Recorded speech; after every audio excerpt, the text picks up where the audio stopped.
حضور نے ارشاد فرمایا کہ ایمان کے 60 سے زیادہ شعبے ہیں اور حیا بھی ایمان کا ایک شعبہ ہے۔ حیا کو حضور نبی پاک علیہ الصلوۃ والسلام نے ایمان کا شعبہ قرار دیا۔ حیا کسے کہتے ہیں؟ آپ عام زبان میں سمجھے، حیا کہتے ہیں شرم کو۔ بندے میں جو شرم کا مادہ ہے نا وہ ایمان کی علامت ہے، لیکن شرم کون سی ایمان کی علامت ہے اس بات کو سمجھنا بہت ضروری ہوتا ہے۔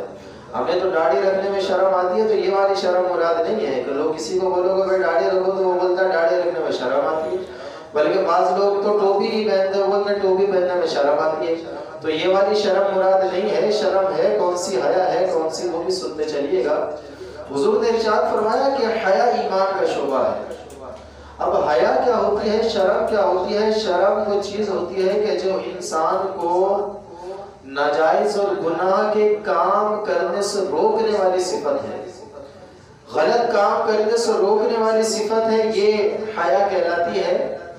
انسان کسی کا حق تلف نہیں کرے، اس کو حق تلف کرنے سے جو روکنے والی صفت ہے یہ حیا کہلاتی ہے۔ اور ایک حیا اور ایک شرم تو بالکل مشہور و معروف ہے کہ کوئی شخص گندی فحش باتیں نہ کرتا ہو تو اس چیز کو بھی شرم کہتے ہیں، اس چیز کو بھی حیا کہتے ہیں۔ اور حضور نے اس کو کیا ارشاد فرمایا؟ حضور نے اس کو ارشاد فرمایا کہ ایمان کی علامت ہے، جس کے اندر شرم ہے یہ والی شرم، تو اس کو حضور نے ارشاد فرمایا کہ ایمان کی علامت ہے، یہ جس کے اندر ہے وہ مومن ہوگا۔ یہ مومن کی صفت بیان فرمائی گئی کہ حیا مسلمان کی ایک صفت ہے۔ ایک اور مقام کے اوپر صحابہ کرام کہتے ہیں کہ حضور نبی پاک علیہ الصلوۃ والسلام، چونکہ حضور کامل الایمان، ظاہر سی بات ہے حضور تو ایمان تو چلا حضور سے، تو فرماتے ہیں کہ ایمان، حضرت نبی پاک علیہ الصلوۃ والسلام کے بارے میں صحابہ کہتے ہیں کہ حضور کثرت کے ساتھ حیا فرمانے والے تھے، اتنی کثرت کے ساتھ حیا فرماتے تھے کہ کنواری لڑکی اتنی شاید حیا نہیں کرتی کہ کنواری لڑکی سے بھی بڑھ کر حضور حیا فرمانے والے تھے۔ اور مزید کا ارشاد فرماتے ہیں کہ حضور کی حیا کا عالم یہ تھا کہ اگر سید عالم صلی اللہ تعالی علیہ وسلم کو کوئی چیز ناگوار گزرتی تو آپ کے چہرے کے اوپر اس ناگواری کے آثار نمودار ہوتے، تو ہم حضور کا چہرہ دیکھ کر اندازہ لگا لیتے کہ حضور کو یہ بات ناپسند آئی، حضور کو یہ بات اچھی نہیں لگی۔ حیا اس اعلیٰ درجے کی تھی۔ لیکن ہمارے یہاں ایک بہت بڑا پرابلم پیدا ہو گیا۔ ہمارے یہاں ایک بندہ انتہائی فحش کلامی کے ساتھ بات کر رہا ہوتا ہے، انتہائی گندی باتیں کر رہا ہوتا ہے، گندے لطیفے سن رہا ہوتا ہے، سنا رہا ہوتا ہے، اور وہ اس وصف کو بڑا خوبی سمجھتا ہے کہ بھائی ہم کوئی عورتوں کی طرح سے شرماتے نہیں ہیں، ہم آپ کو برا لگے گا لیکن میں ایک بات بول دوں اور اس کے بعد وہ آگے جو ہے نا وہ گندی باتیں کرنا شروع کر دیتا ہے۔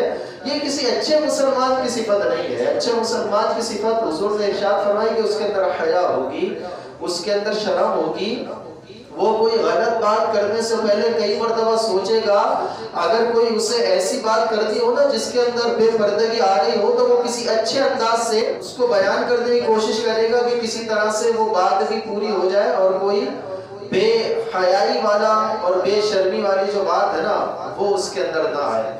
تو میرے بھائیوں یہ جو حیا کا وصف ہے یہ انسان کے اندر ہونا چاہیے، بے دھڑک جو منہ میں آیا بندے نے بول دیا۔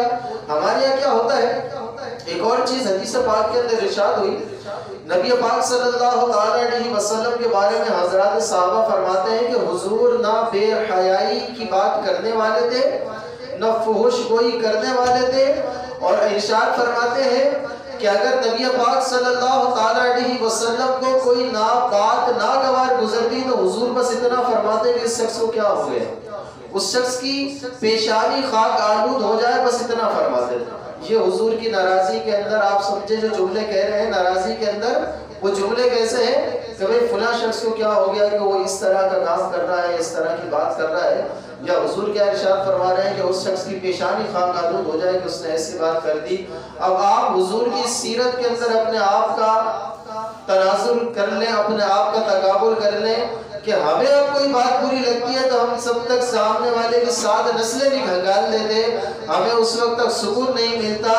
ہم ایک بندے کا نام لے کر اس کی ماں کو، اس کی بہن کو، اس کے اور دیگر محارم کو اور گالیوں پر